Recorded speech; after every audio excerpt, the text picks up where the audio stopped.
I'm using AI-generated imagery for my design templates and website themes for a few years now, and I've learned quite a lot since I started. So in today's video I'll show you my 3-step workflow to create AI images with a consistent style using Nano Banana. So staying consistent when it comes to your visual style is one of the most important and valuable things that you can do as a designer. It makes your work recognizable, it helps your projects feel intentional, and it builds trust with your audience.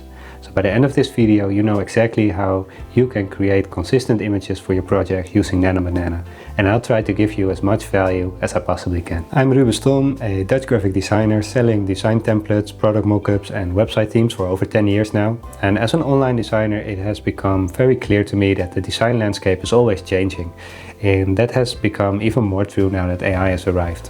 So that's why I started a YouTube channel, to show designers and creatives in an honest way how to use AI in your workflow. Not as a replacement, but as a tool. And if that's something that you're interested in, then I would like to ask you if you want to like and subscribe to my YouTube channel. It really helps me grow my channel and allows me to create more videos about design with the help of AI tools. Thank you, and I hope you enjoyed today's video. In this video we'll start by uploading a simple photo of our product into Google's free AI image generator, Nano Banana. From that photo we'll create a warm and minimalistic, static product image that will define our overall style. After that we'll keep this aesthetic and create a second image, and this is with a human model while maintaining the same textures, colors and visual identity.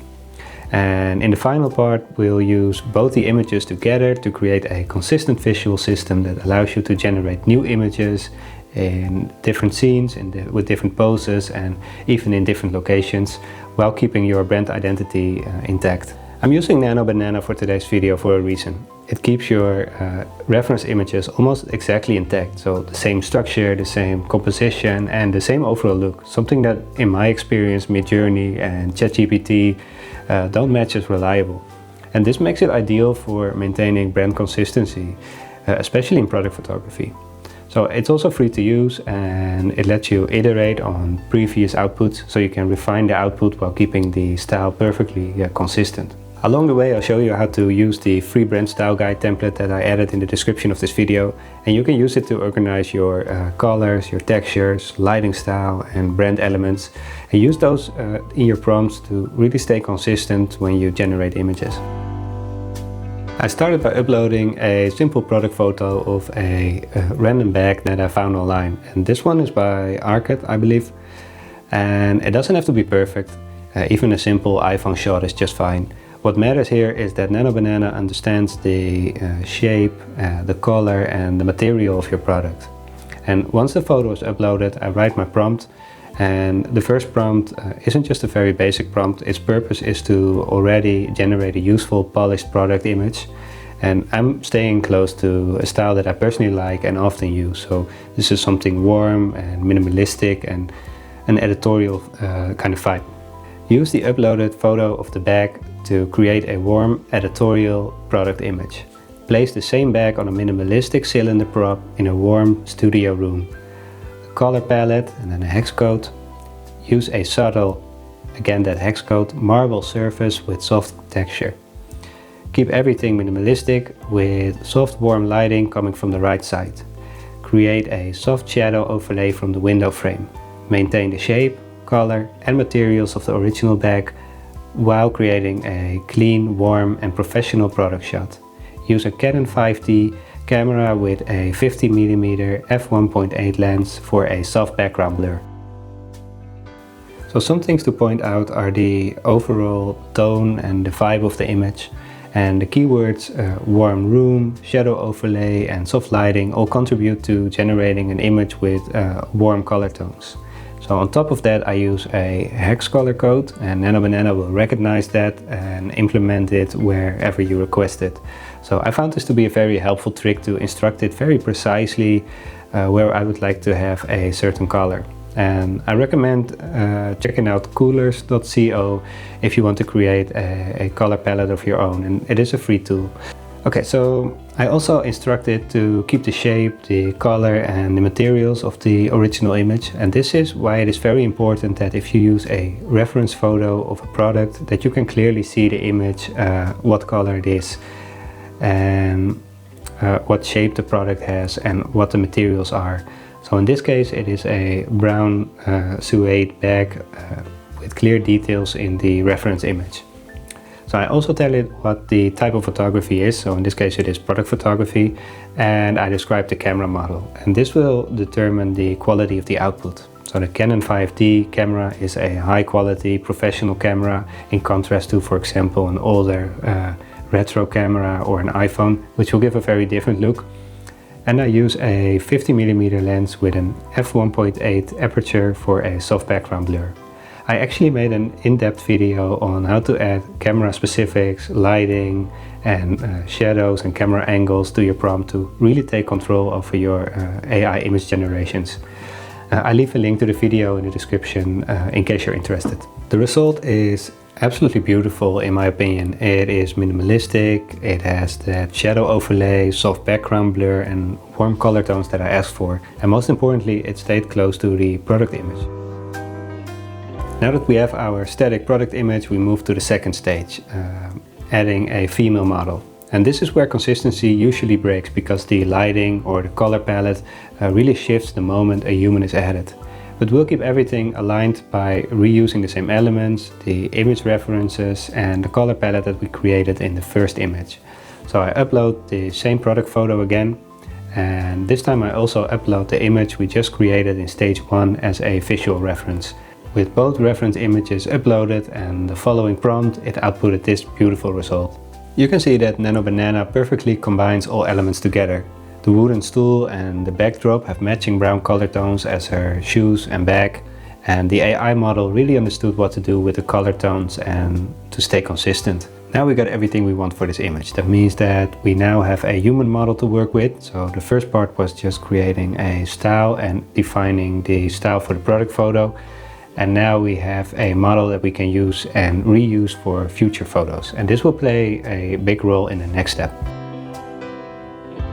In this third stage, we are no longer creating standalone images. Instead, we're building a system that lets you create endless new images while staying consistent with your brand style. So at this point, we already have a solid foundation. We started with a simple product photo, which gave us the exact texture, the shape and the colors. And then we added a second image that captured the overall vibe. So the warm tone, the beige marble textures, the soft lighting and the minimalistic editorial mood. And finally we created an image with a female model.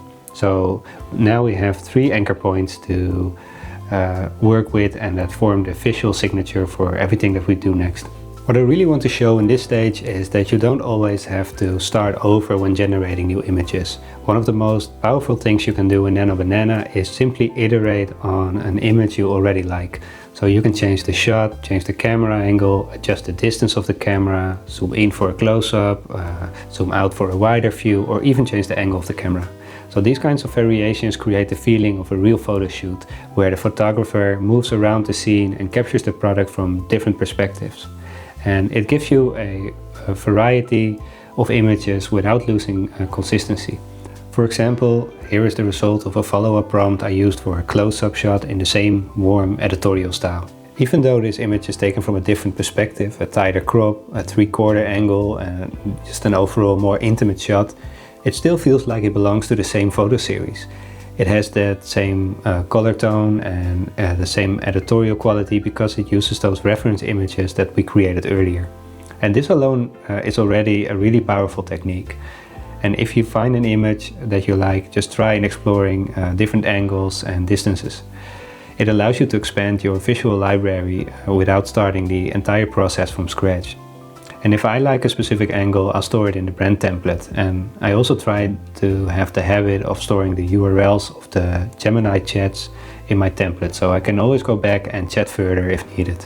I also want to show you how you can take things further and create an entirely new scene while still keeping your brand identity intact. And this is where the reference images become incredibly important.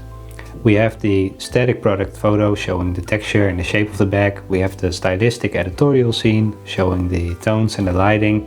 And we have the image with our female model that defines how she fits into our scenes. When you combine those three references, you can guide Nano Banana into completely new environments without losing your visual style. Here's the prompt that I used for creating this new outdoor scene inspired by a warm desert landscape. What I love about this example is how different the setting is. I just made up a setting that I like, and we're now outdoors in a dry desert-like scene with new elements like dry plants and a cactus, and the sky has a warm teal tone because I again used the hex code to specify this. And even though the environment is entirely different from the studio shot, the image still feels consistent. And the female model, the bag, the lighting style and the soft editorial mood are all carried over from the references. This is also where the brand style guide template that comes with the video becomes really helpful. It gives you a place to store your elements that define your style. So things like the color palette that you're using, the textures you want in each scene, and the camera angle you prefer, and any other recognizable visual elements you want to return to. For example, in this desert-inspired scene, I not only described the cactus in the prompt, but I also added it to my template, so I can bring it back in future images if I want to. And by writing these elements down, I can return to them later and maintain that same visual identity. This three-step workflow creates a really powerful loop. You have your main references, the product image and the model image, and you combine them with stylistic notes that you can store in your brand guide. And in my experience, this is the closest that you can get to building your own AI visual identity kit. And if you're interested in more professional prompting tips, then you may want to check out the video in the description. I hope you enjoyed today's video, and if you did, I would really appreciate it if you would like and subscribe, as it will really help me grow my YouTube channel. And if you have any questions, feel free to leave them in the comments below and I'll make sure to answer them. Thank you for watching, and I hope to see you next time.